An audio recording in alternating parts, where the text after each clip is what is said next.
To switch gears a little bit now, you shared with us that you have a very personal story about why this issue matters to you. Would you mind sharing that with us? Yeah, yeah, absolutely. I can elaborate a bit more on that. So, when I was in high school, we lost my aunt to a reckless driver.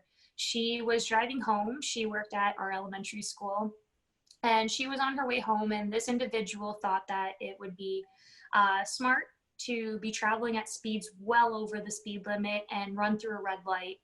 And that's where she had T-boned my aunt and took her life on the spot there. And it was crazy because I was actually on my way home from a rugby tournament and they had shut off the streets, and it was the street that I needed to go down. We all live in the same town.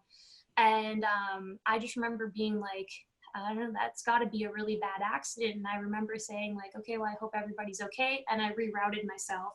Later that night, I did find out that it was my aunt.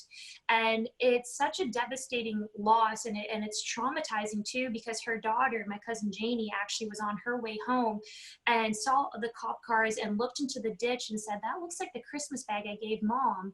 And as she drove up, she realized that it was her mom's car, and she ran out of her car and actually had to see her mom in the vehicle deceased.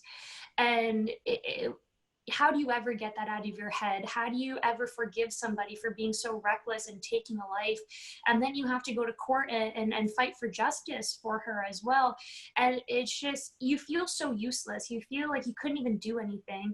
You know, she was a fundamental aspect of our family, and now she's taken, she's gone. We'll never see her again, because somebody decided to be reckless out on the road. So it is something that has impacted and devastated our family personally, which is why I'm so honored to be able to kind of fight for this and to be able to kind of do that in her honor.